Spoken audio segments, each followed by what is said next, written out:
멈추세요. 뭔가 이상해요. 서울 강남구 테헤란로 밤 11시 47분. 한성건설 본사 58층 회장실에 급작스런 목소리가 울려 퍼졌습니다.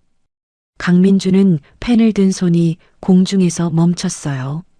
방금 전까지 떨리던 손끝이 더욱 심하게 떨리기 시작했죠.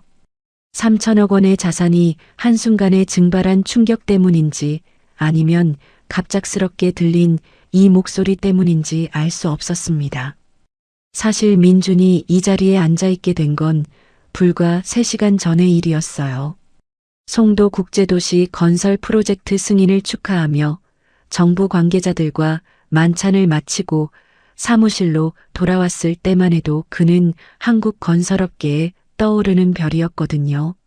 아버지가 세운 중견 건설회사를 대기업 수준으로 키워낸 그였습니다. 여의도와 강남 일대의 대형 프로젝트들을 연달아 성공시키며 업계의 주목을 받고 있었죠. 35세의 나이에 이룬 성취치고는 대단한 것들이었어요. 하지만 오후 11시 30분 그의 휴대폰이 연달아 울리기 시작했습니다. 첫 번째 알림은 기업은행에서 온 것이었어요. 긴급 계좌 동결 통보라는 메시지가 화면에 떠올랐죠. 민준의 얼굴이 굳었습니다. 뭔가 잘못됐다는 직감이 온몸을 휩쓸었어요. 곧이어 두 번째, 세 번째 알림들이 쏟아졌습니다. 국세청 탈세 혐의 조사 개시, 금감원 회계 부정 의혹 특별감사, 검찰청 횡령 혐의 수사 착수, 가슴이 쿵 떨어지는 기분이었어요. 손에 든 휴대폰이 천근만근 무겁게 느껴졌죠. 30분 후 사무실 문이 급하게 열리며 변호사 최정훈이 들어왔습니다. 평소 자신감 넘치던 그의 얼굴은 창백했어요. 명품 수트 차림새는 그대로였지만 이마에 맺힌 식은땀이 모든 걸 말해주고 있었죠. 민준아, 큰일 났다. 정훈의 목소리는 떨리고 있었어요. 회사 계좌가 모두 동결됐고 주요 프로젝트들이 전부 중단 명령을 받았어. 민준은 의자에서 일어섰습니다. 다리에 힘이 빠져 휘청거렸어요. 무슨 소리야? 우리가 뭘 잘못했다고? 모르겠어. 하지만 누군가가 우리 회사의 모든 재무 내역을 검찰에 제보했나 봐. 정훈이 검은 서류 가방에서 두툼한 파일을 꺼내며 말했어요. 장부 조작, 불법 정치자금 다 나와 있더라고. 민준의 눈앞이 캄캄해졌습니다. 심장이 미친 듯이 뛰었어요. 이런 일이 실제로 일어날 수 있다는 게 믿어지지 않았죠. 그럴 리가 없어. 우리는 항상 깨끗하게 해왔잖아. 하지만 정훈의 표정은 절망적이었어요. 이미 늦었어, 민준아. 지금 당장 파산 신청을 하지 않으면 개인 보증까지 넘어간다. 집까지 날릴 수 있어. 이때 사무실 문이 다시 열리며 박유진이 들어왔습니다. 평소 완벽하게 차려입은 모습과 달리 화장이 번져 있었어요. 명품 핸드백을 꽉 쥔 손가락이 하얗게 질려 있었죠. 여보, 이게 다 뭐야? 유진의 목소리가 날카롭게 울렸어요. 엄마 친구들이 다 안다고 전화하는데 강남 부인들 모임에서 난 어떻게 얼굴을 들고 다녀? 민주는 아내의 반응에 마음이 무너져 내렸습니다. 회사가 무너지는 상황에서 걱정하는 건 체면뿐이었거든요. 가슴 한편이 싸늘해지는 걸 느꼈어요. 나도 지금 파악하고 있어. 일단 진정해. 진정하라고? 유진의 목소리가 더욱 높아졌어요. 정훈이 책상 위에 파산 신청서를 펼쳐놓았습니다. 민준아, 선택의 여지가 없어. 지금 서명하면 최소한의 개인 재산은 보호할 수 있어. 민준은 의자에 주저앉았어요. 온몸에 힘이 빠져나가는 느낌이었죠. 아버지가 평생을 바쳐 일궈낸 회사가, 그리고 자신이 10년간 키워온 꿈이 이 한 장의 서류로 끝난다는 게 현실감이 없었어요. 손끝이 차갑게 식어갔습니다. 펜을 집어들었을 때 손가락이 미세하게 떨렸어요. 그때였습니다. 야간 청소를 위해 조용히 들어온 이소희가 있었어요. 33세의 그녀는 2년 전부터 이 빌딩에서 야간 청소를 담당했습니다. 평소 존재감 없이 조용히 일하는 그녀였지만 오늘은 무언가 다른 표정을 짓고 있었어요. 파란색 청소복을 입은 그녀는 늘 하던 대로 걸레와 청소용품을 들고 들어왔습니다. 하지만 민준이 펜을 들어 올리는 모습을 보자 발걸음이 멈췄어요. 그녀의 눈에는 평소와 다른 무언가가 담겨 있었습니다. 단순히 청소만 하던 여자의 눈이 아니었어요. 마치 무언가를 알고 있는 듯한 그런 눈빛이었죠. 민준이 펜촉을 서명란에 갖다 대는 순간이었어요. 멈추세요. 뭔가 이상해요. 소희의 목소리가 회장실을 가득 메웠습니다. 평소 조용하던 그녀의 목소리치고는 너무나 확신에 찬 톤이었어요. 민준의 손이 공중에서 멈췄습니다. 정훈이 눈썹을 찌푸렸어요. 유진은 짜증스러운 표정으로 소희를 쳐다봤죠. 지금 바쁘니까 나중에 청소해. 유진이 날카롭게 말했어요. 하지만 소희는 물러서지 않았습니다. 그녀의 눈빛에는 흔들림이 없었어요. 마치 무언가 중대한 발견을 한 사람의 확신이 담겨 있었죠. 이 파산 신청서. 소희가 조심스럽게 책상에 다가섰어요. 조건이 너무 이상해요. 민준이 고개를 들었습니다. 뭐가 이상하다는 거야? 소희는 청소용 장갑을 벗으며 서류를 가리켰어요. 그녀의 손가락이 특정 조항을 정확히 짚어냈습니다. 보통 파산 신청에서는 개인 보증 한도가 명시되는데 이 서류에는 무한 연대 보증이라고 되어 있어요. 이건 대표님의 모든 개인 재산까지 포기한다는 뜻이에요. 정훈이 비웃으며 말했어요. 청소부가 무슨 법을 알겠어. 그냥 일이나 해. 하지만 소희의 다음 말이 모든 이들을 얼어붙게 만들었습니다. 전 회계학과 나왔어요. 그리고 이런 서류들. 2년 동안 매일 밤 봐왔거든요. 회장실에 정적이 흘렀습니다. 민주는 펜을 놓고 소희를 다시 바라봤어요. 단순한 청소원이라고 생각했던 여자가 회계학 전공자였다니 가슴이 두근거렸습니다. 정훈의 얼굴이 미묘하게 굳었어요. 유진은 어이없다는 표정을 지었죠. 그럼 당신이 뭘 안다는 거야? 민준이 물었습니다. 목소리에 희미한 기대가 섞여 있었어요. 소희는 잠시 주저했습니다. 그러다 결심한 듯 입을 열었어요. 이 회사에 뭔가 이상한 일이 일어나고 있어요. 제가 매일 밤 청소하면서 본 것들이 있거든요. 민준의 심장이 다시 뛰기 시작했습니다. 이번에는 절망이 아닌 희미한 희망 때문이었어요. 어둠 속에서 한 줄기 빛을 발견한 기분이었죠. 과연 이 보이지 않던 여자가 무엇을 알고 있는 걸까요? 민준의 운명을 바꿀 수 있는 무언가를 정말 발견한 걸까요? 그 답은 이제 막 시작되려 하고 있었습니다. 전 회계학과 나왔어요. 소희의 말이 회장실에 메아리 쳤습니다. 민주는 펜을 완전히 내려놓고 그녀를 다시 바라봤어요. 2년 동안 매일 밤 이 사무실을 청소하던 여자가 회계학 전공자였다니 머리가 복잡해졌습니다. 정훈이 코웃음을 쳤어요. 회계학과? 그럼 왜 청소를 하고 있는 거야? 소희의 얼굴이 잠시 어두워졌습니다. 손끝이 미세하게 떨리는 게 보였어요. 하지만 곧 고개를 들어 민준을 똑바로 바라봤죠. 어머니 간병 때문에 학교를 그만뒀어요. 치매가 오셔서 누군가는 돌봐야 했거든요.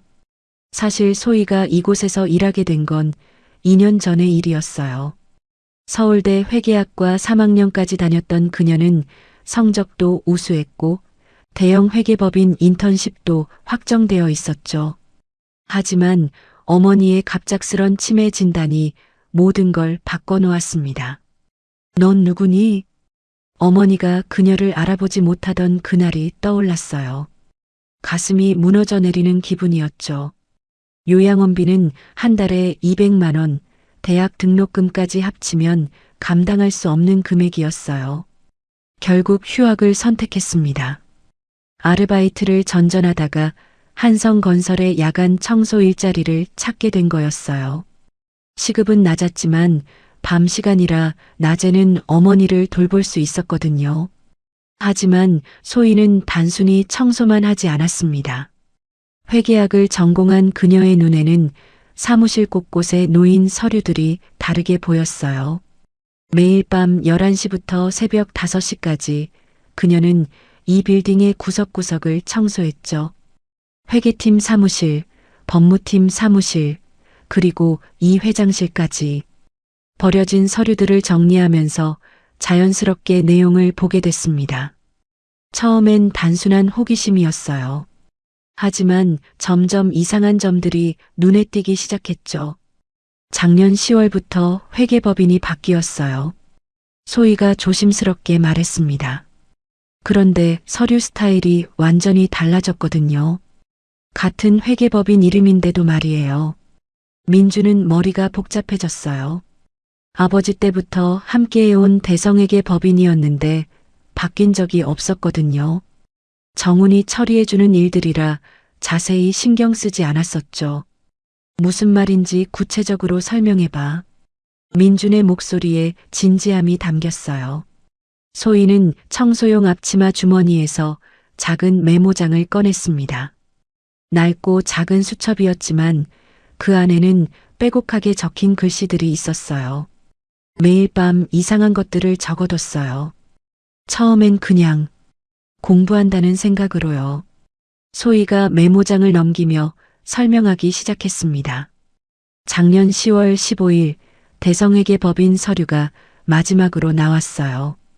그 다음 날부터는 같은 이름이지만 도장 모양이 완전히 달라졌죠. 서류 양식도 글씨체도 다르고요. 민준의 가슴이 두근거리기 시작했어요. 뭔가 중요한 단서를 발견한 느낌이었죠. 그리고 이상한 계약들이 많아졌어요.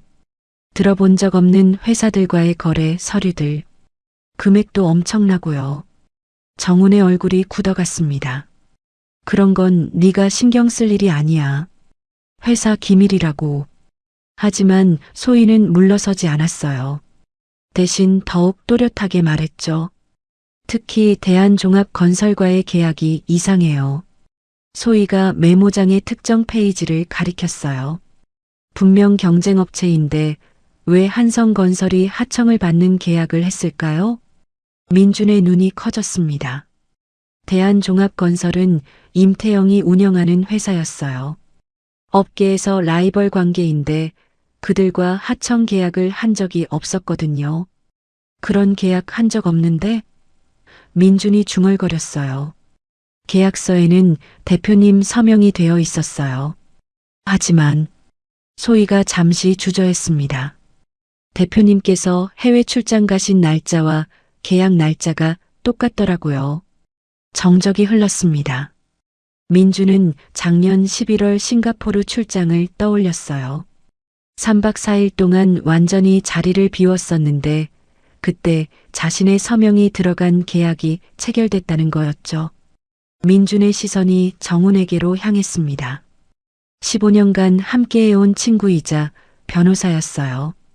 대학에서 만나 지금까지 모든 법적 업무를 맡겨왔었는데 정훈아, 이게 뭔 소리야? 민준의 목소리가 떨렸어요. 정훈이 당황한 기색을 보였습니다. 그건 아마 내가 대리 서명한 것 같은데. 급한 일이었거든. 나중에 말하려고 했어. 하지만 소희가 고개를 저었어요. 대리 서명에는 대리라고 표시해야 하는데 이 서명에는 그런 표시가 없어요. 완전히 본인이 직접 한 것처럼 되어 있거든요. 민준의 머릿속이 하얗게 변했어요. 가장 믿었던 사람이 자신을 속였을 가능성. 생각만 해도 어지러웠죠. 유진이 짜증스럽게 끼어들었어요. 지금 청소하는 아줌마 말을 믿겠다는 거야? 정말 한심해. 하지만 민주는 유진의 말을 듣지 못했습니다. 소희의 메모장에 적힌 날짜들과 자신의 기억을 맞춰보고 있었거든요. 점점 더 많은 의혹들이 고개를 들기 시작했어요. 또 뭐가 있어? 민준이 소희에게 물었습니다. 소희가 메모장을 또 넘겼어요. 그녀의 손끝이 계속 떨리고 있었지만 목소리는 점점 더 확신에 차 있었습니다.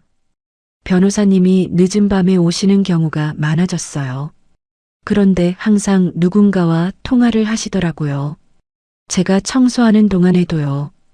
그게 뭐가 이상해? 정훈이 목소리를 높였어요. 임 회장님이라고 부르시더라고요.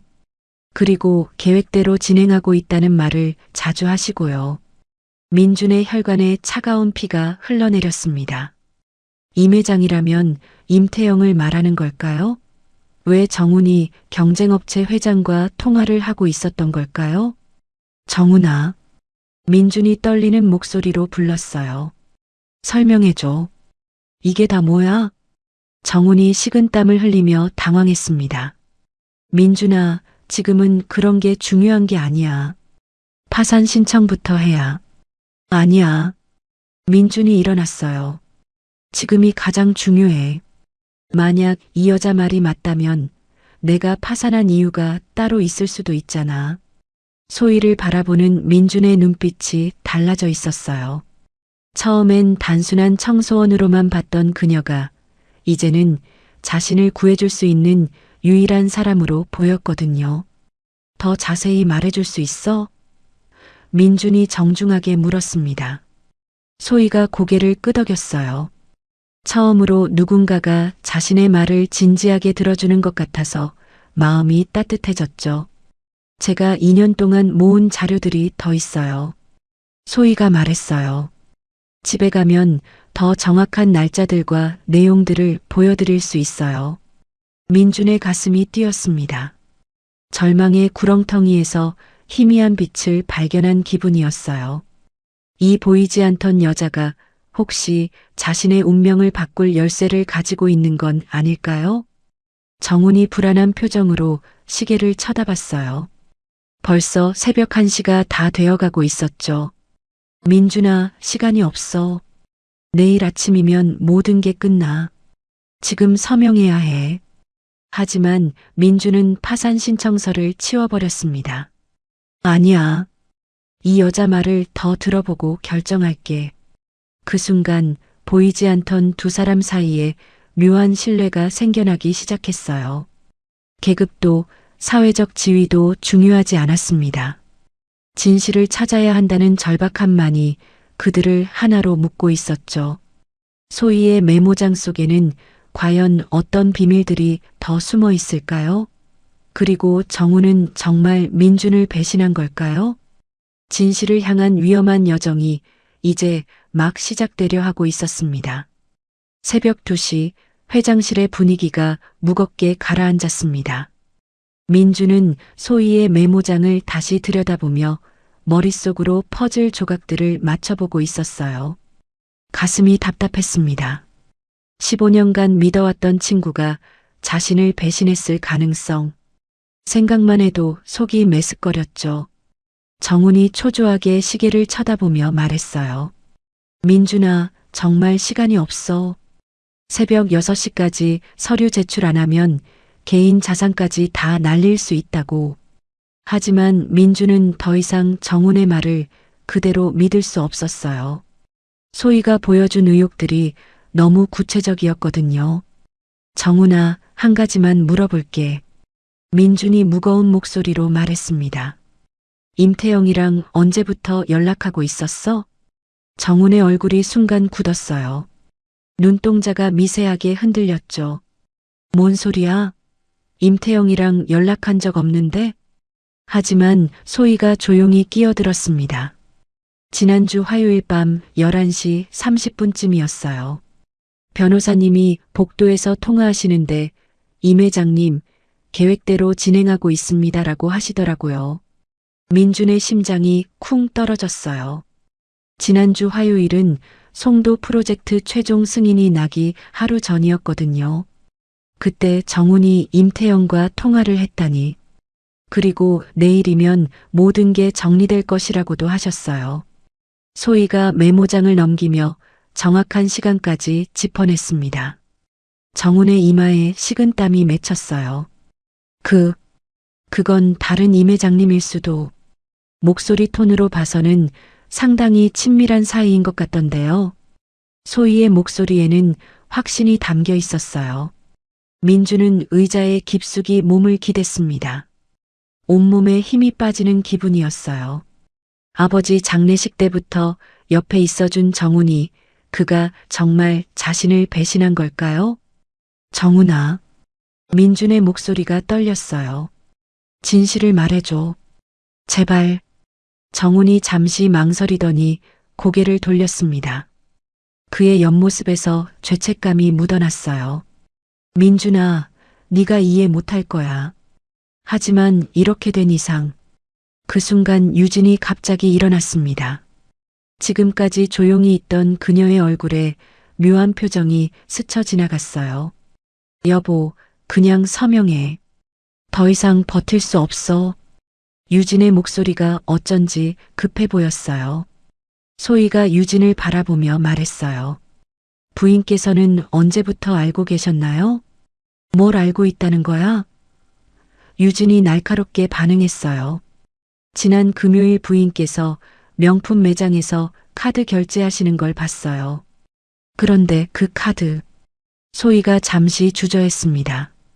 한성건설 법인카드가 아니었어요. 민준의 눈이 커졌어요. 무슨 카드? 대한종합건설 VIP 카드였어요.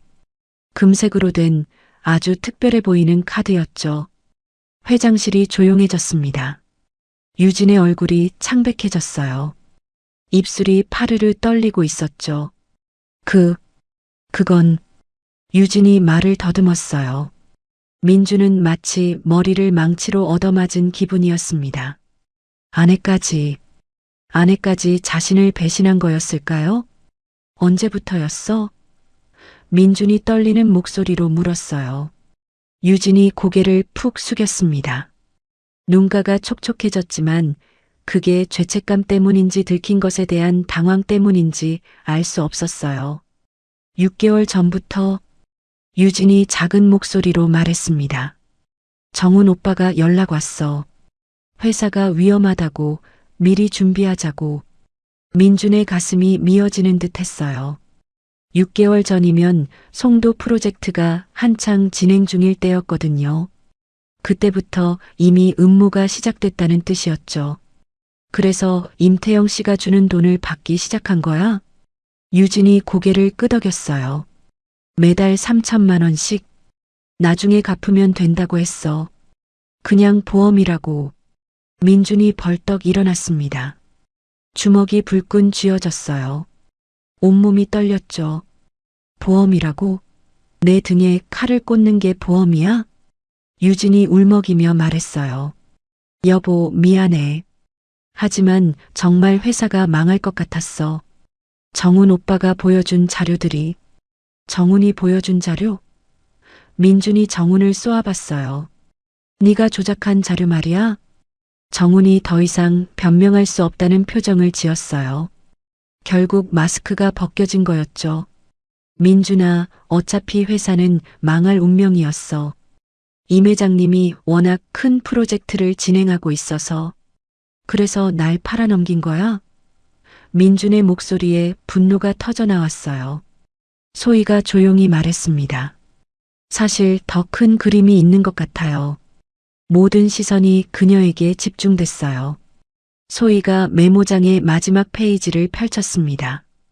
임태영 회장이 진짜 노리는 건 송도 프로젝트가 아니에요. 그 옆에 있는 20만 평 부지죠. 민준이 깜짝 놀랐어요. 그 부지는 정부가 10년 후 신도시 개발 예정지로 발표한 곳이었거든요. 지금은 농지였지만 개발되면 수조 원의 가치가 되는 땅이었죠. 한성건설이 파산하면서 송도 프로젝트가 중단되면 그 부지 개발권이 자연스럽게 대한종합건설로 넘어가게 되어 있어요. 모든 퍼즐이 맞춰지기 시작했습니다. 임태영은 단순히 경쟁업체를 제거하려는 게 아니라 거대한 개발 이권을 독점하려는 거였어요. 정훈이 고개를 들었어요. 민준아, 우리도 어쩔 수 없었어. 임 회장님이 워낙 큰 손이라서 거역할 수가 없었어. 그래서 15년 우정을 팔아넘긴 거야? 유진도 흐느끼며 말했어요. 여보, 미안해. 하지만 우리 앞날을 생각해야 했어. 정말 회사가 망하면 우린 어떻게 살아가? 민주는 웃음이 나왔어요. 비참한 웃음이었죠. 가장 가까운 사람들이 자신을 가장 차갑게 배신한 거였어요. 그럼 이 파산 신청서도 마지막 절차야. 정훈이 냉정하게 말했어요. 네가 서명하면 모든 게 깔끔하게 정리돼. 더 이상 고생하지 않아도 되고. 민주는 파산 신청서를 내려다봤어요. 한 장의 종이가 자신의 인생을 갈라놓을 기로에 서 있었죠. 모든 사람이 자신을 떠났습니다. 아내도, 가장 믿었던 친구도 이제 진짜 혼자가 된 기분이었어요. 하지만 그때 소희의 목소리가 들렸습니다. 대표님, 그녀의 목소리는 따뜻했어요. 아직 끝난 게 아니에요. 민준이 고개를 들었어요. 소희의 눈빛에는 확신이 담겨 있었죠. 이 서류에 서명하시면 정말 끝이에요. 하지만 서명하지 않으면 우리에게 기회가 있어요. 무슨 기회? 진실을 밝힐 기회요. 민주는 파산 신청서를 찢어버렸습니다. 종이가 바닥에 흩어졌어요. 정훈이 놀라며 일어났어요. 민준아, 미쳤어? 이제 정말 돌이킬 수 없어. 좋아. 민준이 소희를 바라보며 말했어요. 어떻게 해야 하지? 소희가 미소를 지었습니다. 2년 동안 혼자 품어왔던 분노와 정의감이 마침내 빛을 발하는 순간이었어요. 우선 이곳을 떠나야 해요. 임태영 쪽에서 곧 사람들을 보낼 거예요. 민준이 고개를 끄덕였어요. 이제 정말 모든 걸 잃었습니다. 회사도, 아내도, 친구도. 하지만 이상하게 마음이 홀가분했어요. 적어도 이제는 누가 적인지 확실히 알겠으니까요. 그리고 자신 편에 서 있는 사람도 있었으니까요. 유진이 휴대폰을 꺼냈어요. 오빠, 민준이가 서명 안 했어요. 민준이 차가운 시선으로 아내를 바라봤습니다. 끝까지 배신을 선택하는군요. 소희가 민준의 팔을 잡았어요. 지금 가야 해요. 정말 위험해질 것 같아요. 민준은 회장실을 마지막으로 둘러봤습니다. 아버지의 사진이 벽에 걸려 있었어요. 아버지라면 뭐라고 하셨을까요? 가자. 민준이 결심했어요. 두 사람이 회장실을 나서는 순간 엘리베이터에서 낡은 작업복을 입은 남자들이 내리는 게 보였어요. 임태영이 보낸 사람들이었죠. 소희가 민준의 손을 잡고 비상계단으로 향했습니다. 이제 진짜 위험한 여정이 시작되는 거였어요. 배신당하고 모든 걸 잃은 남자와 오랫동안 침묵 속에 분노를 키워온 여자. 이 둘의 동맹이 과연 거대한 음모를 무너뜨릴 수 있을까요? 진실을 향한 위험한 여행이 이제 막 시작되었습니다. 새벽 3시 한성건설 건물의 비상계단을 내려가는 발걸음 소리가 메아리 쳤습니다. 민준과 소희는 숨을 죽이며 계단을 내려갔어요. 위층에서 들려오는 무거운 발소리가 점점 가까워지고 있었죠. 민준의 가슴이 터질 듯 뛰었어요. 15년간 쌓아온 모든 것이 한순간에 무너져 내린 충격이 아직도 생생했습니다. 아내의 배신, 가장 믿었던 친구의 배신, 온몸이 차갑게 식어갔어요. 소희가 민준의 팔을 가볍게 잡았습니다. 지하 주차장으로 가요. 제 차가 있어요. 민준이 놀라며 그녀를 바라봤어요. 차가 있어? 낡은 경차지만 일단 피할 수는 있을 거예요. 지하 주차장에 도착하자 소희가 작은 열쇠를 꺼냈어요. 15년 된 낡은 소형차였지만 깔끔하게 관리되어 있었습니다. 민준이 조수석에 앉으며 생각에 잠겼어요. 2년 동안 매일 밤 보던 청소원이 이렇게 많은 걸 알고 있었다니. 그리고 차까지 가지고 있었다니. 소희가 시동을 걸며 말했어요. 우선 안전한 곳으로 가요. 제 이모 집인데 거기서 자세히 얘기할 수 있어요. 이모, 동대문 시장에서 반찬 가게 하세요. 임태영 같은 사람들은 절대 찾아오지 않을 곳이죠. 민주는 처음으로 소희에 대해 궁금해지기 시작했어요. 이 여자는 도대체 누구일까요? 차 안의 정적을 깨고 소희가 조심스럽게 입을 열었습니다. 대표님, 죄송하지만 하나 더 말씀드려야 할 게 있어요. 민준의 심장이 다시 빨라졌어요. 뭔데? 소희가 핸들을 꽉 쥐며 말했어요. 부인과 임태영 회장. 단순한 돈거래가 아닌 것 같아요. 무슨 뜻이야? 지난달에 강남에 있는 파크 하얏트 호텔에서 두 분이 같이 나오는 걸 봤어요. 소희의 목소리가 떨렸습니다. 그때 부인 표정이 일반적인 사업 관계는 아닌 것 같았어요. 민준의 머릿속이 하얗게 변했어요. 손이 떨리기 시작했죠. 돈으로 배신당한 것도 충분히 아팠는데 이제는 정확히 뭘 받는지 말해줘. 민준의 목소리가 쉬었어요. 소희가 신호등에 멈춰서며 돌아봤습니다. 그녀의 눈에는 미안함이 가득했어요. 호텔 로비에서 손을 잡고 나오더라고요. 그리고 소희가 잠시 망설였습니다. 엘리베이터에서 키스하는 것도 봤어요. 민주는 마치 천둥벼락을 맞은 기분이었어요. 가슴 깊은 곳에서 무언가가 무너져 내리는 소리가 들렸죠. 3년간의 결혼 생활이 함께 꿈꿨던 미래가 모두 거짓이었다는 걸까요? 언제부터였을까? 민준이 중얼거렸어요. 목이 메어왔습니다. 제가 본 건 지난달이었지만 아마 더 전부터였을 것 같아요. 동대문 시장 근처의 작은 골목에 차를 세운 후 소희가 민준을 이모 집으로 안내했어요. 밤늦은 시간인데도 김영숙 이모는 두 사람을 따뜻하게 맞아줬습니다. 소희야, 이게 무슨 일이니? 영숙이 걱정스럽게 물었어요. 소희가 간단히 상황을 설명한 후 민준과 함께 작은 방에 앉았어요.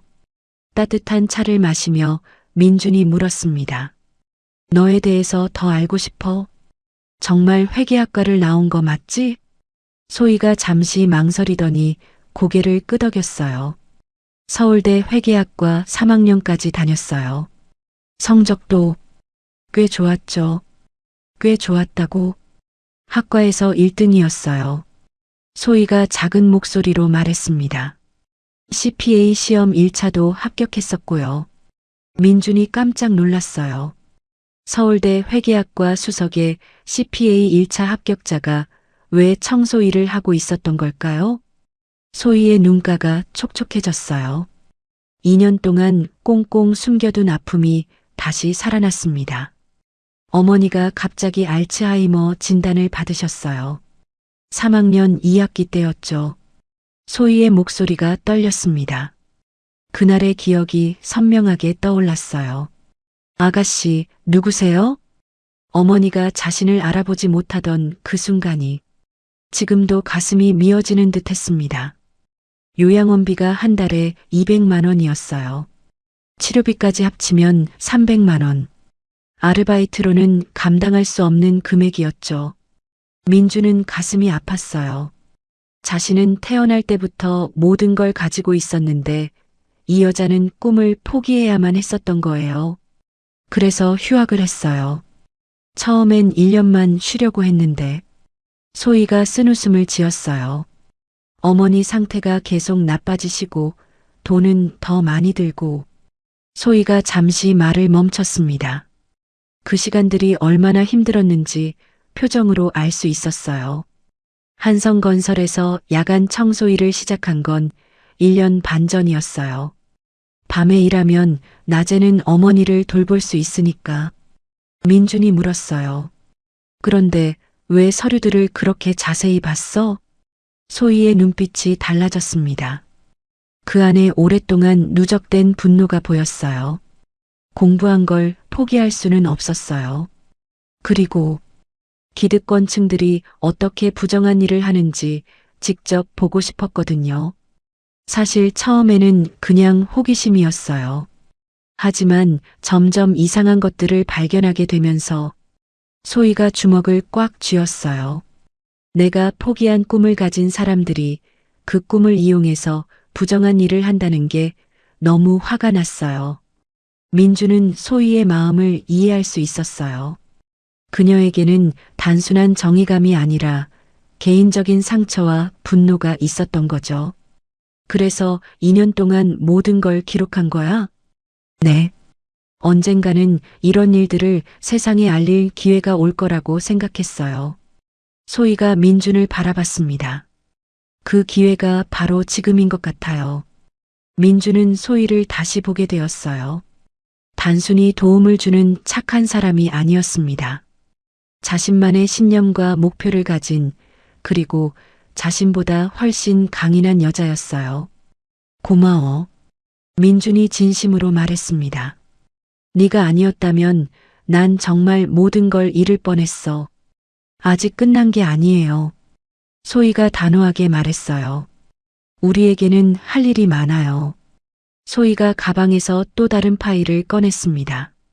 집에서 가져온 것들이었어요. 이게 제가 2년 동안 모은 모든 자료예요.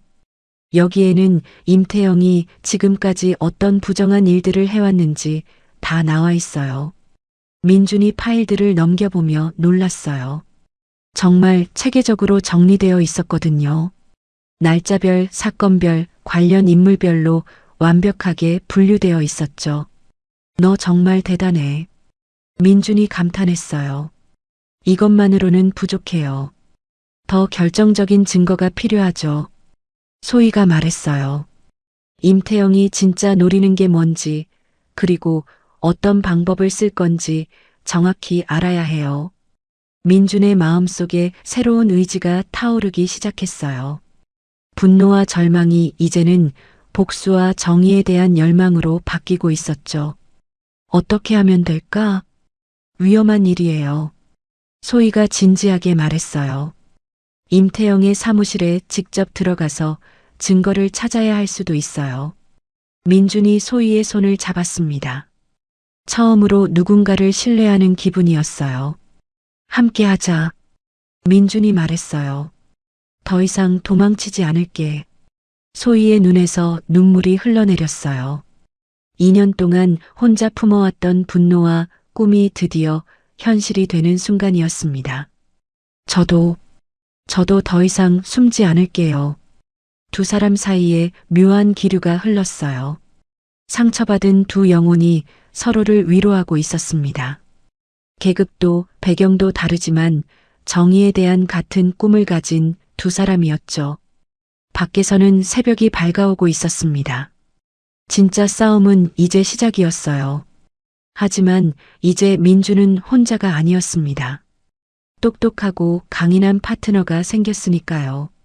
그리고 무엇보다 진실을 밝혀낼 확실한 방법을 찾았으니까요. 임태영과의 진짜 승부가 곧 시작될 거였습니다. 새벽 6시 동대문 시장의 작은 방에서 민준과 소희는 작전을 계획하고 있었어요. 김영숙 이모가 끓여준 된장찌개 냄새가 방 안에 퍼졌지만 두 사람의 마음은 무겁기만 했습니다. 대한종합건설 본사에 들어가는 건 너무 위험해. 민준이 걱정스럽게 말했어요. 소희가 고개를 저었습니다. 하지만 거기에 결정적인 증거가 있을 거예요. 임태영이 지금까지 어떤 방식으로 땅을 빼앗아 왔는지 알 수 있는. 그래도 혼자서는 절대 안 돼. 소희의 가슴이 따뜻해졌어요. 누군가가 자신을 걱정해 주는 게 얼마나 오랜만인지. 어머니가 아프신 후로는 처음이었거든요. 함께 가요. 소희가 민준을 바라보며 말했어요. 둘이서 하면 더 안전할 거예요. 그때 영숙 이모가 방문을 열고 들어왔어요. 손에는 뜨거운 차 2잔을 들고 있었죠. 소희야, 너 혼자 이런 위험한 일 하려고? 이모의 목소리에 걱정이 묻어났어요. 이모, 나도 도울 거야. 영숙이 단호하게 말했습니다. 시장 상인들한테 얘기해 봤는데 다들 화나 있어. 임태영 그놈이 우리 동네 재개발할 때도 얼마나 더러운 짓을 했는데. 민준이 놀라며 물었어요. 재개발이요?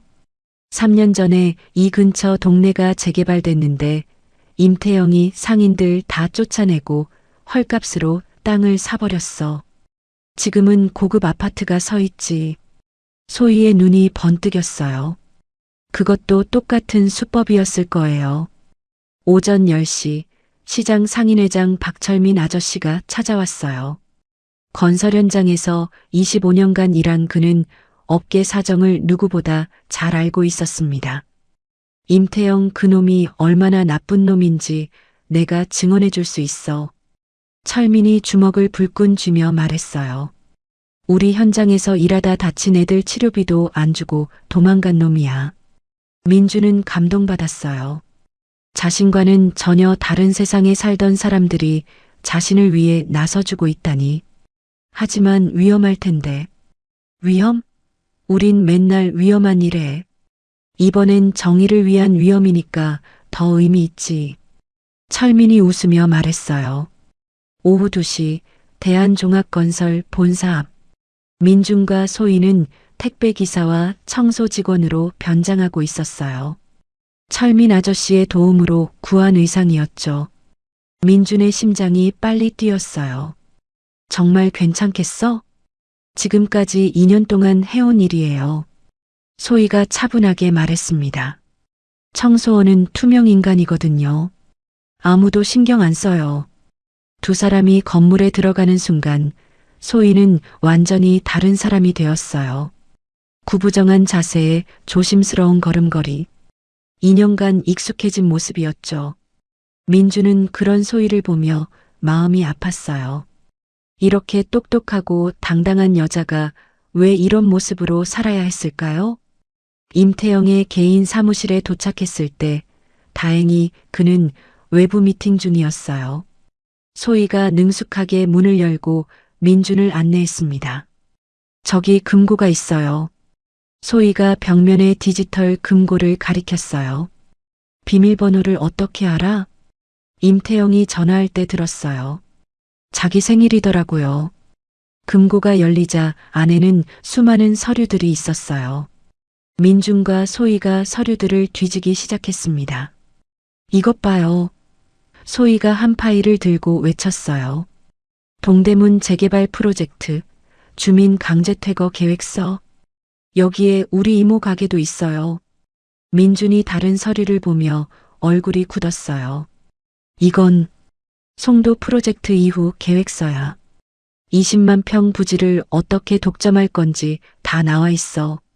소희가 또 다른 파일을 발견했어요. 대표님, 이것 좀 봐요. 정치인 매수 명단이에요. 파일을 열어보니 충격적인 내용들이 쏟아져 나왔습니다. 국회의원들, 시청 공무원들, 심지어 판사들까지. 임태영의 돈으로 매수된 사람들의 명단이 빼곡히 적혀 있었어요. 이건 단순한 사업이 아니야. 민준이 떨리는 목소리로 말했어요.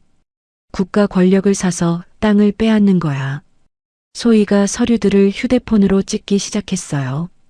빨리 찍어요. 시간이 없어요. 그 순간 복도에서 발걸음 소리가 들렸습니다.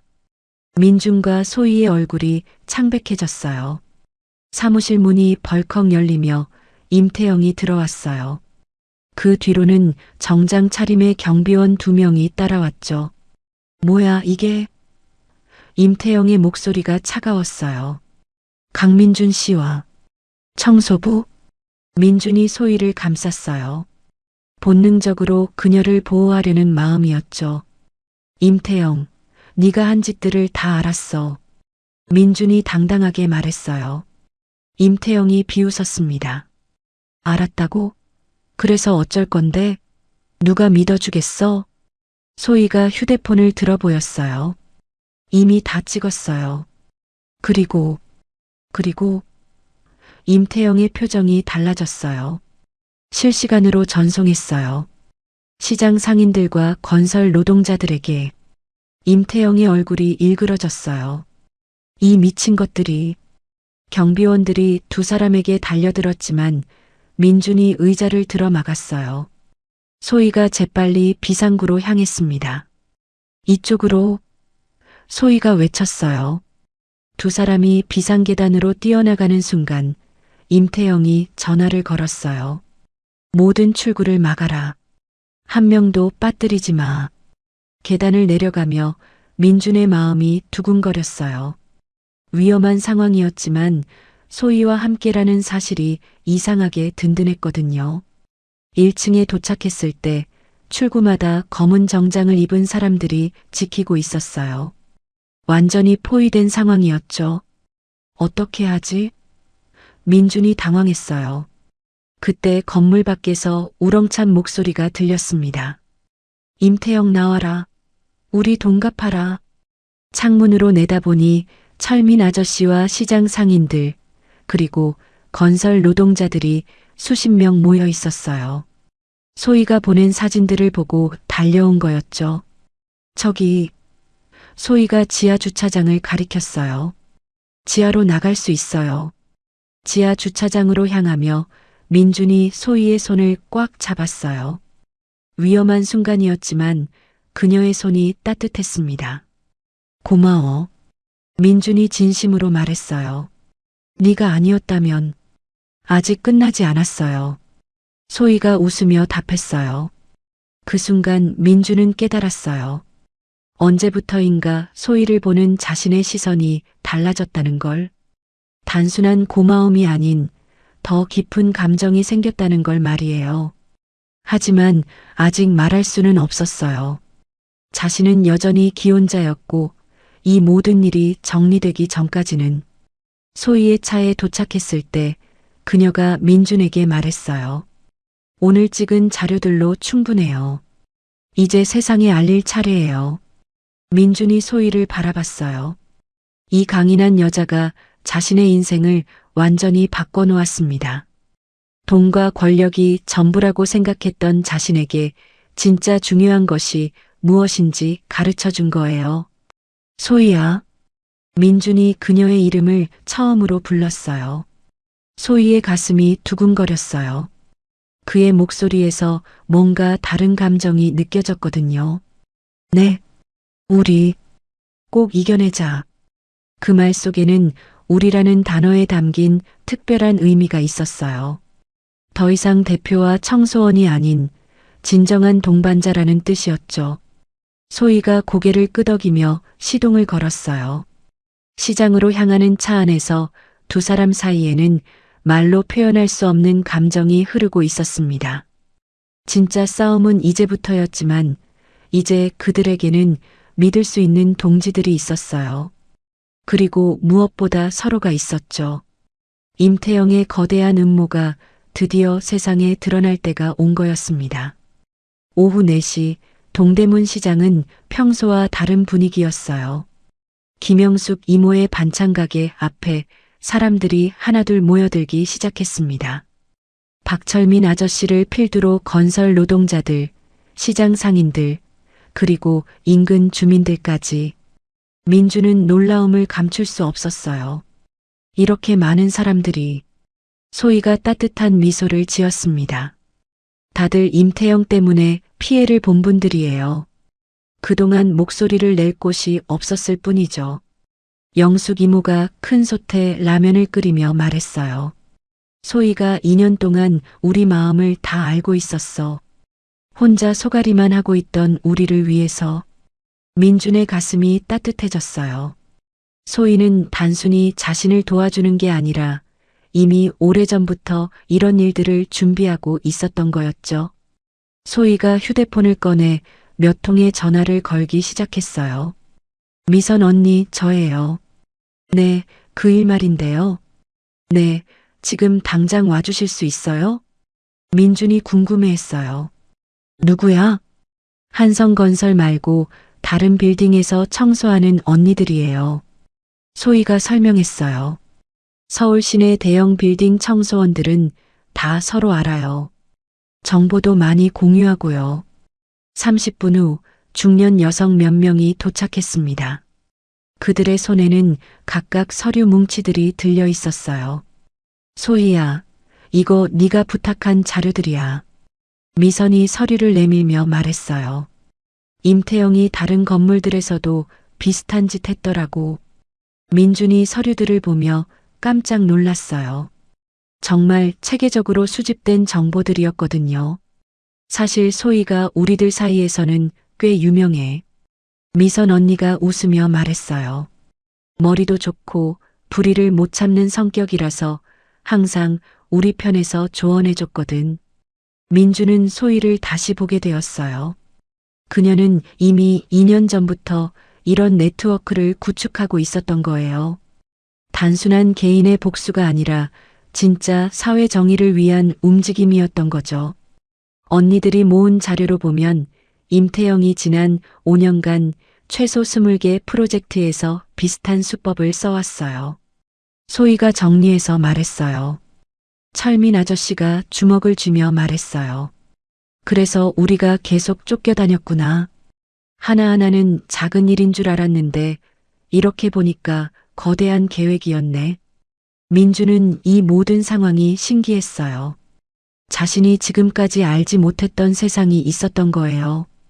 돈과 권력으로만 움직인다고 생각했던 세상 뒤편에 이렇게 끈끈하게 연결된 사람들이 있었다니. 정말 대단해. 민준이 소희에게 말했어요. 너는 이미 2년 전부터 이 모든 걸 준비하고 있었구나. 소희가 고개를 저었어요. 저 혼자 한 게 아니에요. 모두가 함께 해준 거죠. 민준의 가슴이 뭉클해졌어요. 지금까지 자신이 얼마나 오만했는지 깨닫게 됐거든요. 진짜 리더십은 돈이나 지위가 아니라 사람들의 마음을 얻는 것이었어요. 영숙 이모가 큰 테이블을 준비하고 모든 자료들을 펼쳐놓았어요. 마치 작전회의 같은 분위기였죠. 우선 언론부터 움직여야 해. 철민 아저씨가 말했어요. 내가 아는 기자가 하나 있어. 정직한 놈이야. 미선 언니가 끼어들었어요. 내 고등학교 동창이 PD인데 이런 일에 관심 많아. 소희가 차분하게 정리했어요. 언론은 중요하지만 그것만으로는 부족해요. 법적으로도 대응해야 하고 정치적으로도 압박을 가해야 해요. 민준이 감탄했어요. 소희의 분석력이 정말 뛰어났거든요. 어떻게 이런 전략적 사고를 할 수 있는 걸까요? 그때 가게 문이 열리며 40대 여성이 들어왔어요. 깔끔한 정장 차림에 서류 가방을 들고 있었죠. 혹시 소희 씨 계신가요? 소희가 놀라며 일어났어요. 선생님? 어떻게 여기를? 김미선 씨가 연락 줬어요. 그 여성이 미소를 지으며 말했어요. 저는 법무법인 정의에서 일하는 변호사 이현주입니다. 민준이 깜짝 놀랐어요. 법무법인 정의는 시민단체와 함께 일하는 유명한 곳이었거든요. 무료 변론을 맡아드릴게요. 현주가 단호하게 말했어요. 이런 일들을 그냥 넘어갈 수는 없죠. 민주는 점점 더 놀라고 있었어요. 소희의 인맥이 이렇게까지 넓었다니. 그리고 모든 사람들이 그녀를 신뢰하고 존경하고 있었어요. 소희야, 넌 정말. 민준이 말을 시작했다가 멈췄어요. 소희가 민준을 바라봤습니다. 뭐요? 아니야. 나중에 얘기할게. 민준의 마음속에서 무언가가 확실해지고 있었어요. 이 여자에 대한 자신의 감정이 단순한 고마움을 넘어선 뭔가였다는 걸 말이에요. 하지만 아직은 말할 때가 아니었어요. 자신은 여전히 기혼자였고 이 싸움이 끝날 때까지는. 현주 변호사가 심각한 표정으로 말했어요. 한 가지 알려드릴 게 있어요. 임태영이 정치권의 로비를 시작했어요. 무슨 말씀이에요? 소희가 긴장했어요. 내일 국정감사에서 이 문제를 다루려고 했는데 갑자기 일정이 연기됐어요. 임태영이 국회의원들에게 압력을 넣었을 가능성이 커요. 철민 아저씨가 화를 냈어요. 이런 더러운 놈들, 정치까지 사서 우리를 막으려고 하네. 민준의 표정이 어두워졌어요. 그럼 우리가 아무리 증거를 모아도 소용없는 거야? 그때 소희가 일어나서 모든 사람들을 바라봤어요. 그녀의 눈빛에는 굽히지 않는 의지가 담겨 있었습니다. 포기할 수 없어요. 소희의 목소리가 단단했어요. 우리가 지금까지 당한 일들을 생각해 보세요. 얼마나 많은 사람들이 울면서 쫓겨났는지. 영숙 이모가 고개를 끄덕였어요. 맞아. 우리가 여기서 포기하면 앞으로도 계속 당할 거야. 미선 언니도 주먹을 쥐었어요. 소의 말이 맞아. 우리가 끝까지 해보자. 민주는 이 장면을 보며 감동받았어요. 이것이 진짜 리더십이었습니다. 권력이나 돈이 아니라 사람들의 마음을 움직이는 것. 소희가 보여주는 것이 바로 그것이었어요. 현주 변호사가 제안했어요. 법정에서는 시간이 걸리겠지만 시민들이 직접 나서면 다를 수 있어요. 무슨 말씀이에요? 시민 고발단을 만드는 거예요. 피해자들이 직접 증언하고 언론이 이를 생중계하고 정치권도 무시할 수 없을 만큼 큰 목소리를 만드는 거죠. 소희의 눈이 반짝였어요. 좋은 아이디어예요. 우리에게 가장 필요한 건 바로 그거였어요. 철민 아저씨가 벌떡 일어났어요. 좋아. 내가 건설 현장 형들한테 다 연락해 볼게. 임태영한테 당한 사람들 정말 많거든.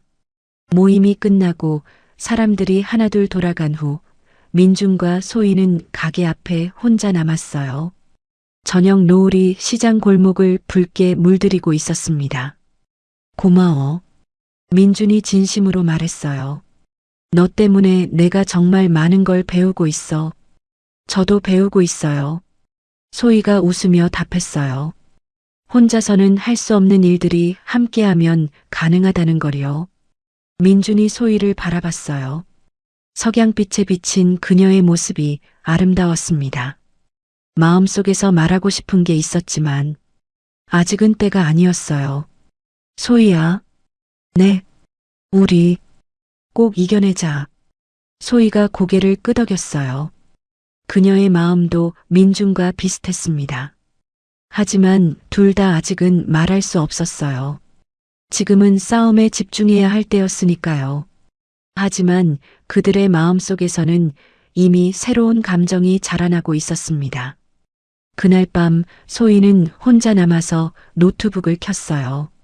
화면에는 복잡한 스프레드 시트가 떠올랐습니다. 2년 동안 그녀가 준비해온 진짜 계획이 거기에 있었어요.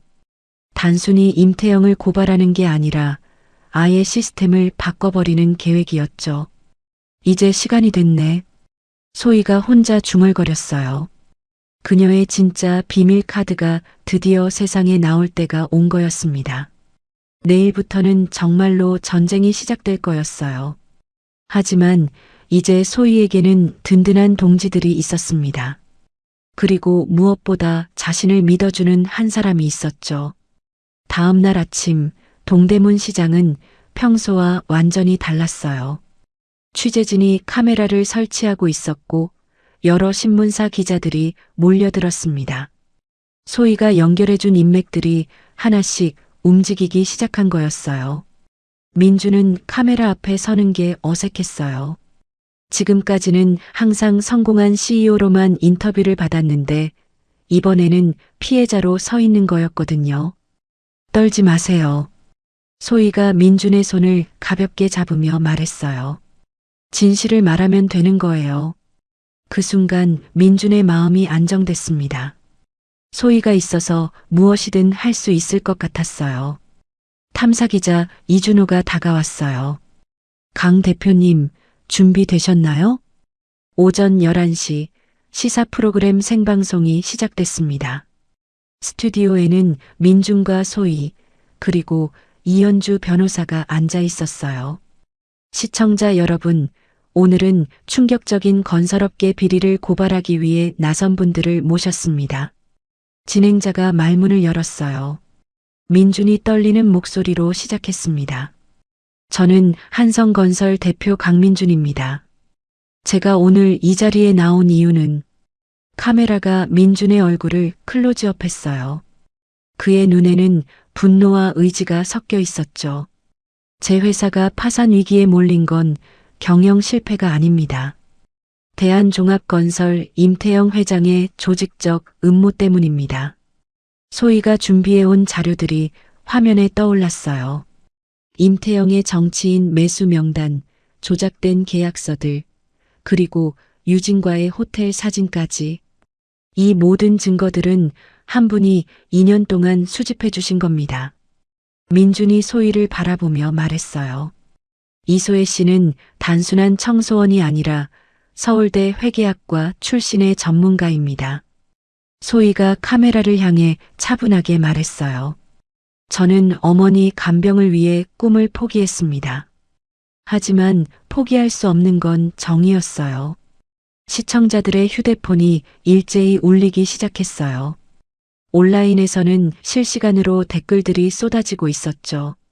이게 진짜야? 너무 영화 같은데. 청소원이 서울대 출신이라고? 임태영, 저 새끼 진짜 나쁜 놈이네.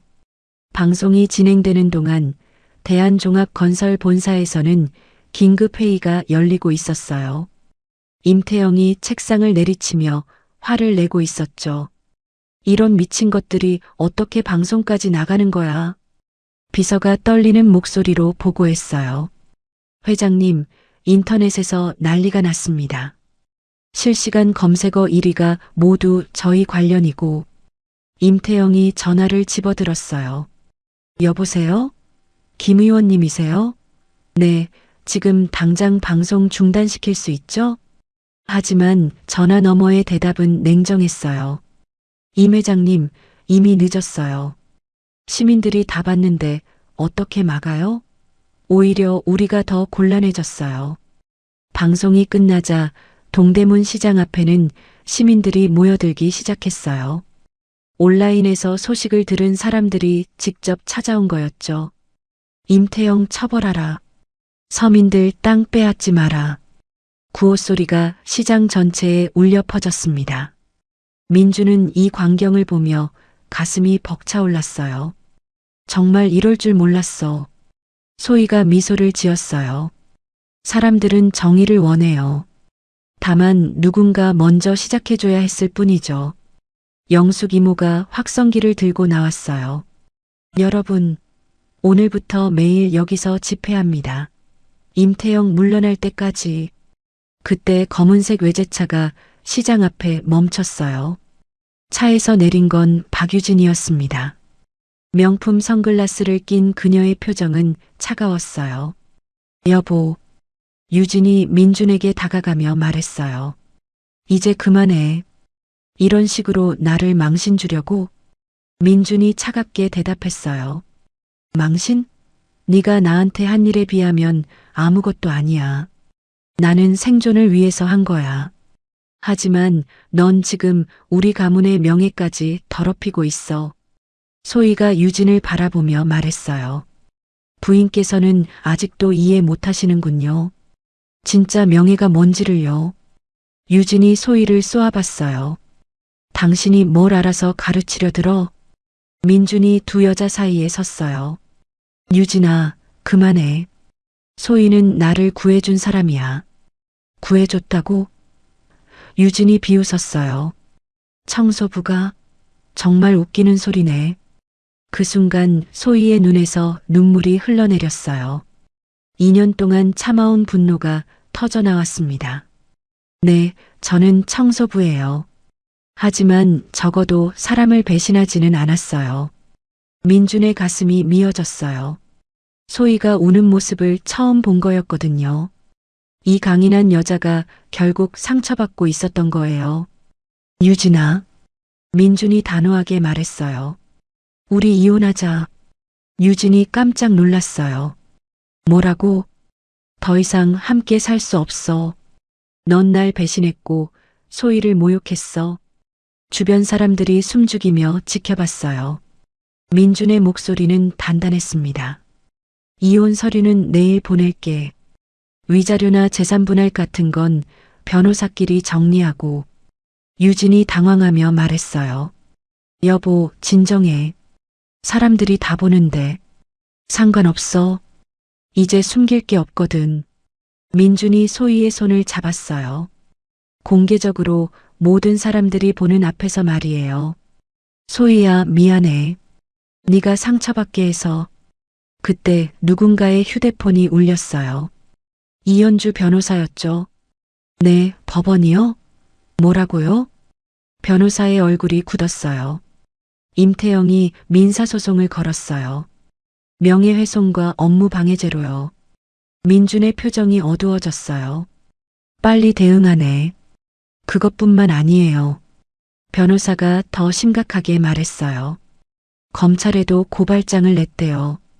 증거 조작과 사기 혐의로요. 소희가 팔짱을 꼈어요. 예상했던 일이에요. 하지만 우리도 준비가 되어 있어요. 그날 저녁 시장의 한 모퉁이에서 작은 회의가 열렸어요. 민준, 소희, 이현주 변호사, 그리고 핵심 조력자들이 모였습니다.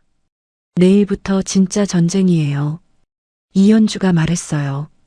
임태영이 모든 수단을 동원할 거예요. 철민 아저씨가 주먹을 쥐었어요. 우리도 물러서지 않을 거야. 지금까지 참고 살았는데 이번엔 끝까지 가보자. 소희가 노트북을 열었어요. 사실 제게는 아직 하나의 카드가 더 있어요. 모든 사람들의 시선이 그녀에게 집중됐어요. 하지만 이걸 쓰려면 정말 위험해질 거예요. 민준이 소희의 손을 잡았어요.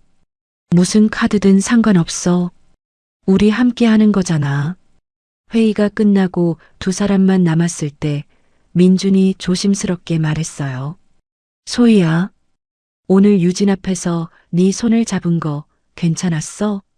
소희가 고개를 끄덕였어요. 저도 그러고 싶었어요. 두 사람 사이에 묘한 침묵이 흘렀어요. 서로의 마음을 알 수 있었지만 아직 완전히 표현할 수는 없었죠. 이 일이 다 끝나면 민준이 말을 시작했다가 멈췄어요. 끝나면? 소희가 물었어요. 그때 다시 얘기하자. 소희가 미소를 지었어요. 기다릴 수 있었어요. 진짜 사랑이라면 기다릴 가치가 있었거든요. 그날 밤 늦게 임태영은 자신의 사무실에서 마지막 계획을 세우고 있었어요. 강민준과 그 청소부. 내일이면 모든 게 끝날 거야. 그의 손에는 빨간색 파일이 들려 있었어요. 그 안에는 소희에 대한 충격적인 정보가 담겨 있었죠. 한편 소희도 잠들지 못하고 있었어요. 내일 공개할 마지막 카드를 생각하니 가슴이 두근거렸습니다.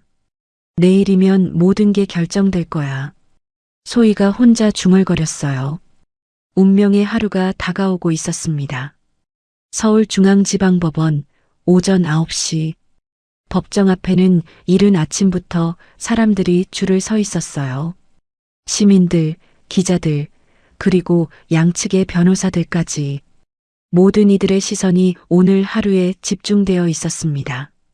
민주는 정장을 차려입고 있었지만 손끝이 떨렸어요. 지난 일주일간 거의 잠을 자지 못했거든요. 가슴이 두근거렸습니다. 소희가 그의 옆에서 조용히 말했어요. 괜찮을 거예요. 우리에게는 진실이 있어요. 하지만 소희 역시 불안했어요. 어젯밤 임태영 측에서 뭔가 준비하고 있다는 소식을 들었거든요. 무엇인지는 모르지만 좋지 않은 예감이 들었습니다.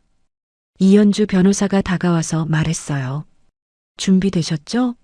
오늘이 마지막 기회일 수 있어요. 법정 문이 열리며 임태영이 들어왔어요. 그의 뒤로는 국내 최고 로펌의 변호사 5명이 따라왔습니다. 완전 무장한 모습이었죠. 임태영이 민준을 보며 차가운 미소를 지었어요. 그 미소에는 승리에 대한 확신이 담겨 있었습니다. 강 대표님, 오늘 마지막이 될 것 같네요. 임태영이 지나가며 속삭였어요. 민준의 등골이 서늘해졌어요. 뭔가 준비한 게 있다는 확신이 들었거든요. 재판장이 들어오며 법정이 조용해졌습니다. 대한종합건설 강민준, 이소의 명예훼손 및 업무방해 사건을 시작하겠습니다. 임태영 측 변호사가 일어서서 말했어요. 재판장님, 저희는 오늘 피고 이소혜 씨의 진짜 정체를 밝히고자 합니다. 소희의 얼굴이 창백해졌어요. 무엇을 준비한 걸까요? 이소혜 씨는 단순한 피해자가 아닙니다.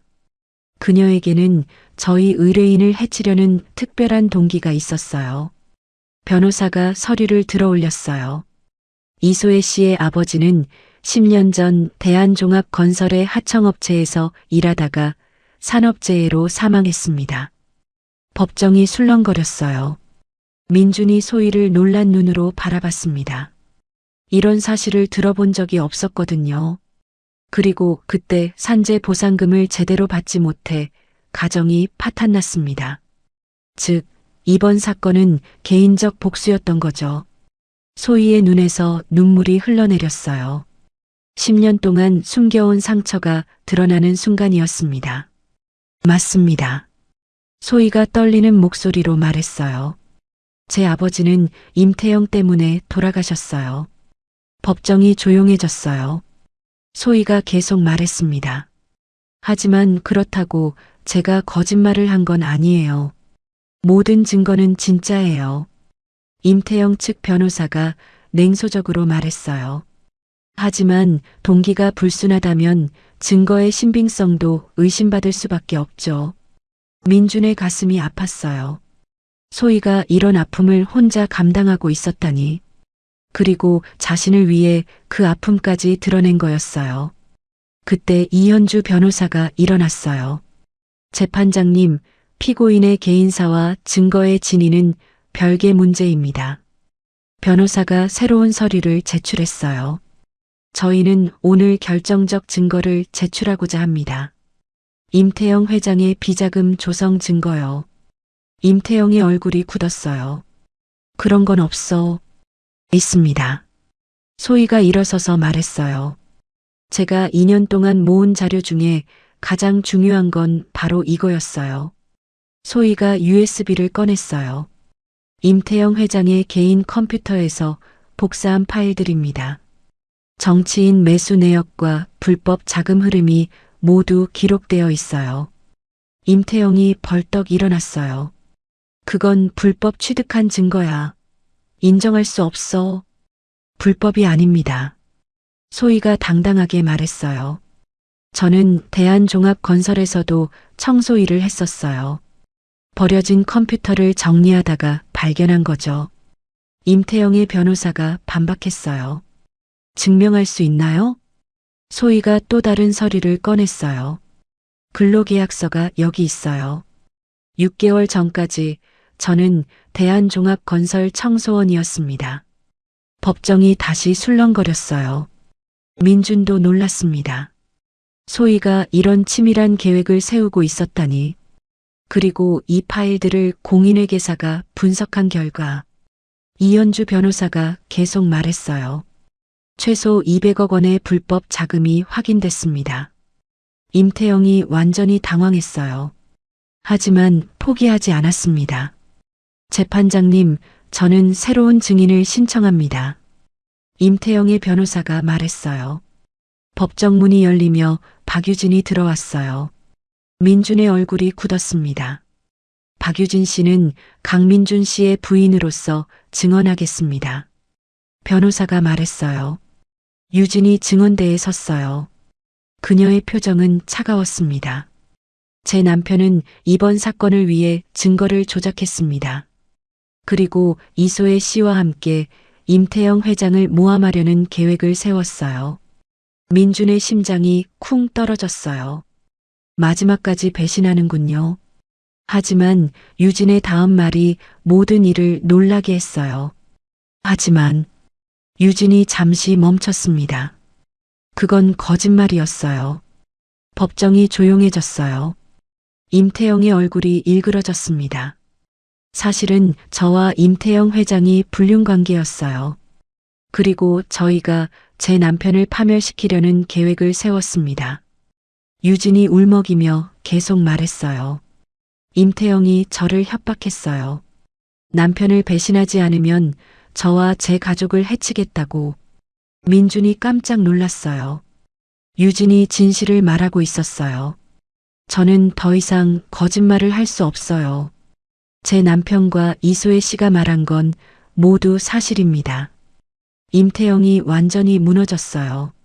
유진아, 네가 무슨 짓을 하는 거야? 유진이 임태영을 바라보며 말했어요. 이제 끝이에요. 더 이상 당신 것이 아니에요. 재판장이 판결을 준비하려는 순간 법정 문이 다시 열렸어요. 검찰 수사관들이 들어왔습니다. 임태영 씨 정치자금법 위반과 뇌물공여 혐의로 체포합니다. 임태영이 수갑을 차며 소리쳤어요. 이게 말이 돼? 증거가 뭐가 있다고? 충분합니다. 수사관이 차갑게 말했어요. 오늘 법정에서 나온 증거들로요. 끝나고 복도에 나왔을 때 민준과 소희는 서로를 바라봤어요. 마침내 승리했습니다. 고마워. 민준이 진심으로 말했어요. 네가 아니었다면 저도 고마워요. 소희가 눈물을 닦으며 말했어요. 혼자였다면 할 수 없었을 거예요. 유진이 다가왔어요. 여보. 아니, 민준아. 미안해. 민준이 차분하게 말했어요. 고마워, 유진아. 마지막에 진실을 말해줘서 늦었지만 그래도 해야 할 일이었어. 법원 앞 계단에서 기자들과 시민들이 환호했어요. 정의가 승리한 순간이었습니다. 하지만 민준과 소희는 아직 조심스러웠어요. 진짜 중요한 건 이제부터였거든요. 소희야. 민준이 말을 꺼냈어요. 네. 이제 우리 얘기할 수 있을까? 소희의 얼굴이 빨갛게 달아올랐어요. 드디어 그 순간이 온 거였죠. 하지만 그때 소희의 휴대폰이 울렸어요. 급한 전화였습니다. 잠깐만요. 소희가 전화를 받았어요. 네. 어머니가? 소희의 표정이 급변했어요. 지금 당장 가볼게요. 민준이 걱정스럽게 물었어요. 무슨 일이야? 어머니 상태가 갑자기 안 좋아지셨어요. 병원으로 가야 해요. 그 순간 두 사람 모두 깨달았어요. 아직 해결해야 할 일들이 남아있다는 걸. 진짜 새로운 시작은 모든 것이 정리된 후에 가능할 거였어요. 가요. 민준이 소희의 손을 잡으며 말했어요. 함께 가요. 소희가 놀라며 물었어요. 괜찮아요? 당연하지. 이제 우리는 팀이잖아. 두 사람이 함께 병원으로 향하며 손을 꼭 잡았어요. 법정에서의 승리보다 더 중요한 건 서로가 있다는 사실이었습니다. 내일은 또 다른 도전이 기다리고 있을 거예요. 하지만 이제 두 사람은 무엇이든 함께 헤쳐나갈 수 있을 것 같았어요. 진짜 기적은 바로 내일 펼쳐질 거였습니다. 법원에서 병원까지 가는 택시 안 소희의 손은 차갑게 식어 있었어요. 어머니가 갑자기 쓰러지셨다는 전화를 받은 후부터 온몸이 떨렸습니다. 괜찮을 거야. 민준이 소희의 손을 꽉 잡으며 말했어요. 우리가 이겨냈잖아. 어머니도 괜찮으실 거야. 소희의 눈에서 눈물이 흘러내렸어요. 만약 제가 너무 늦었다면. 그런 말하지 마. 민준이 그녀를 안으며 말했어요. 우리는 아직 할 일이 많이 남아있어. 택시기사가 라디오를 켰어요. 뉴스에서는 임태영 구속 소식이 나오고 있었죠. 대한종합건설 임태영 회장이 오늘 구속되면서 그동안 그가 저질러온 각종 비리가 하나씩 드러나고 있습니다. 하지만 소희에게는 그런 소식도 중요하지 않았어요. 지금 가장 소중한 사람이 위험할 수도 있었거든요. 병원에 도착했을 때 의사가 나와서 말했어요. 다행히 큰 문제는 없습니다. 갑작스럽게 의식을 잃으셨지만 검사 결과 뇌출혈이나 심각한 문제는 없어요. 소희가 안도의 한숨을 쉬었어요. 그럼 괜찮은 거죠? 네, 그런데 의사가 미소를 지었어요. 더 놀라운 건 어머님이 의식을 회복하시면서 기억이 많이 돌아오신 것 같아요. 소희가 깜짝 놀랐어요. 기억이요? 치매 환자에게서는 드문 일이지만 가끔 이런 기적 같은 일이 일어나기도 해요. 병실에 들어갔을 때 어머니가 침대에 앉아 소희를 바라보고 계셨어요. 소희야. 어머니의 목소리가 또렷했어요. 우리 딸 힘들었지? 소희가 어머니 품에 안기며 울음을 터뜨렸어요. 2년 만에 듣는 정상적인 어머니의 목소리였습니다. 엄마가 저를 알아보세요? 물론이지. 내 딸을 어떻게 모르겠니? 어머니가 소희의 머리를 쓰다듬으며 말했어요. 그동안 많은 일이 있었구나. 텔레비전에서 다 봤어. 민준이 조심스럽게 인사했어요. 안녕하세요. 저는 강민준 씨죠? 어머니가 웃으며 말했어요. 고마워요. 우리 딸 도와주셔서. 그때 소희의 휴대폰이 울렸어요. 김영숙 이모였습니다. 소희야, 큰일 났어. 아니, 큰일이 아니라 대박이야. 뭐가 그렇게 좋으세요? 네가 준비한 그 신용협동조합 말이야. 오늘 정부에서 승인이 났대. 그것도 특별인가로. 소희의 눈이 반짝였어요. 2년간 준비해온 마지막 카드였습니다. 민준이 궁금해했어요. 신용협동조합이 뭐야? 제가 2년 동안 준비한 거예요. 소희가 설명했어요. 지역 주민들과 건설 노동자들이 함께 만드는 협동조합이요. 한성건설을 살릴 수 있는. 소희가 휴대폰으로 전화를 걸기 시작했어요. 철민 아저씨? 네, 지금 시작해요. 시간 오후 2시 정각. 첫 번째 전화가 끝나자마자 소희의 휴대폰에 알림이 왔어요. 동대문 지역신용협동조합 특별계좌 개설 완료. 긴급자금 대출 승인. 민준이 놀라며 물었어요. 이게 뭐야?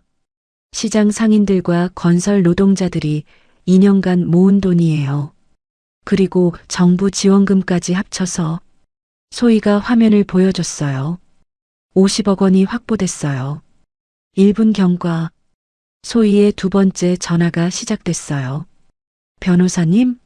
네, 지금 법원에 신청서 제출해 주세요. 이연주 변호사가 이미 준비된 서류를 법원에 제출했습니다. 한성건설의 채무를 지역사회가 공동으로 보증하겠다는 내용이었어요. 법원에서 긴급심사 시작했어요. 변호사의 전화가 왔어요. 소희 씨가 발견한 그 조항. 임태영의 사기가 입증되면서 모든 부채가 무효가 될 수 있어요. 민준의 가슴이 뛰었어요. 정말? 네, 그리고 협동조합의 보증으로 회사 운영자금도 확보됐고요. 2분 경과.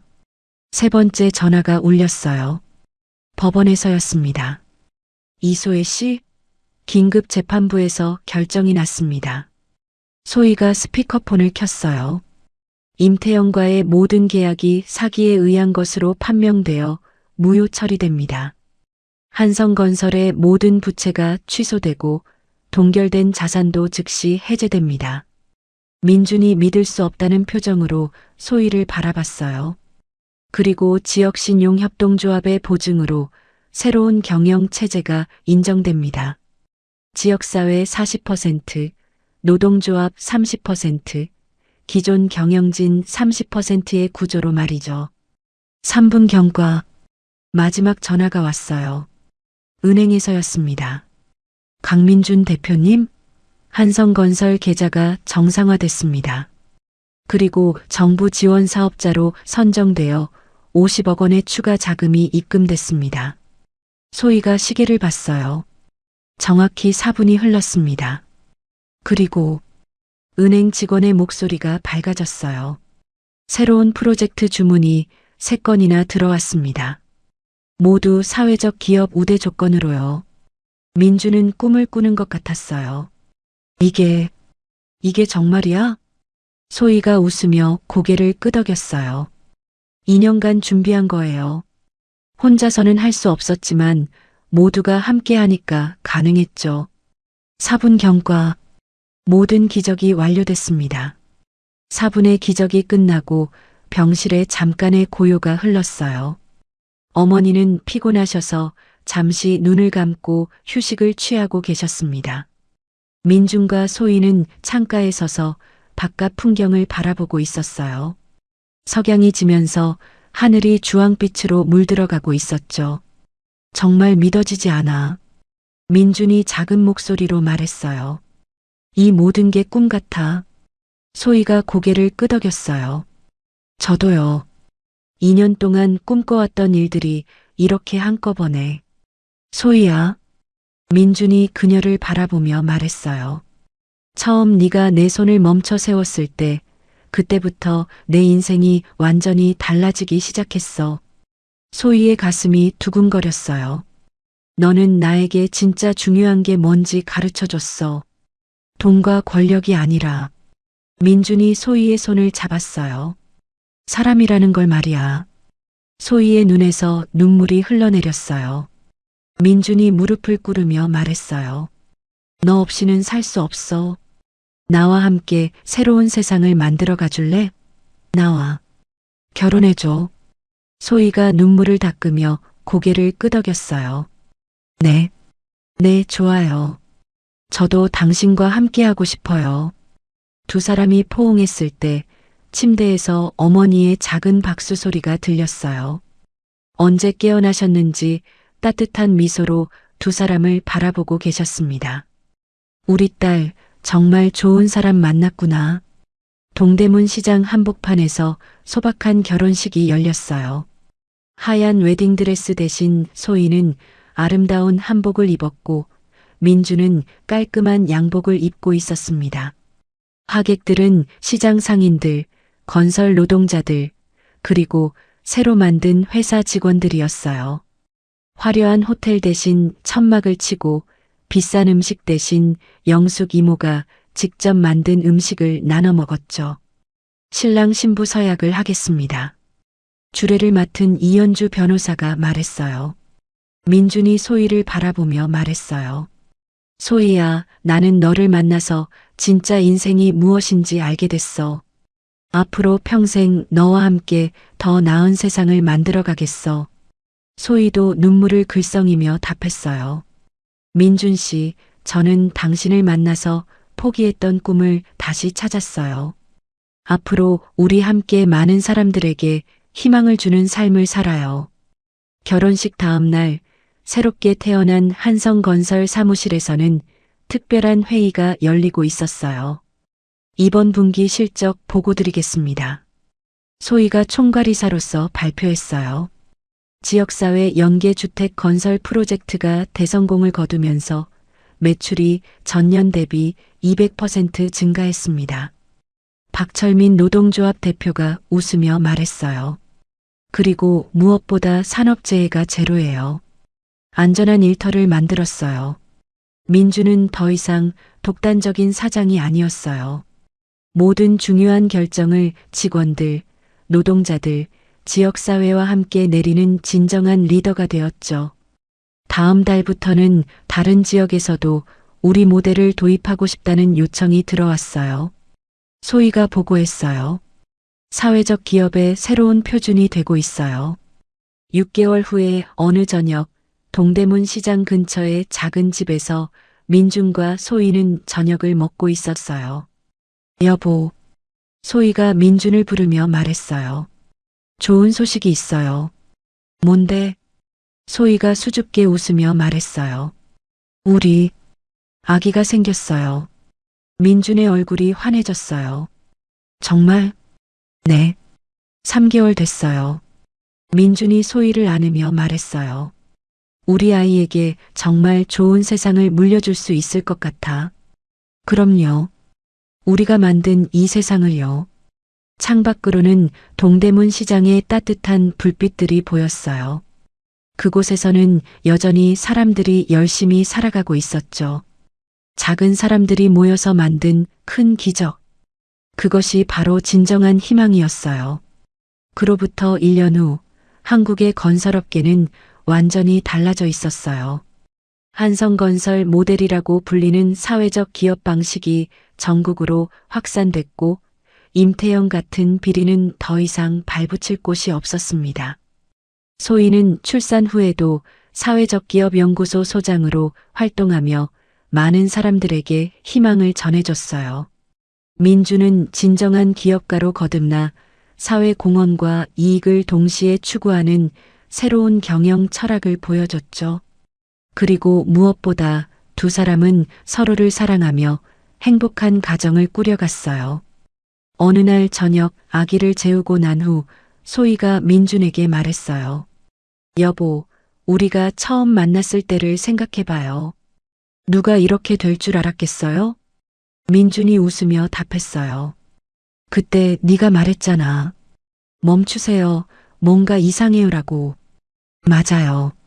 정말 이상했죠. 세상이 이렇게 바뀔 줄 누가 알았겠어요. 두 사람이 서로를 바라보며 미소를 지었어요. 세상은 여전히 불완전했지만 작은 변화들이 모여 큰 희망을 만들어가고 있었습니다.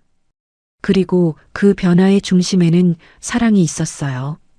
진정한 기적은 4분 만에 일어나는 게 아니라 매일매일 사랑하는 사람들과 함께 만들어가는 것이었습니다. 오늘 이야기 어떠셨나요?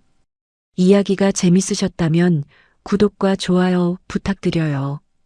그리고 지금 어디에서 어떤 시간을 보내며 들으셨는지도 댓글로 남겨주세요. 여러분의 하루와 이야기가 언제나 궁금합니다. 여러분의 가정에 늘 따뜻한 행복이 함께하길 바라며 오늘도 시청해 주셔서 감사합니다.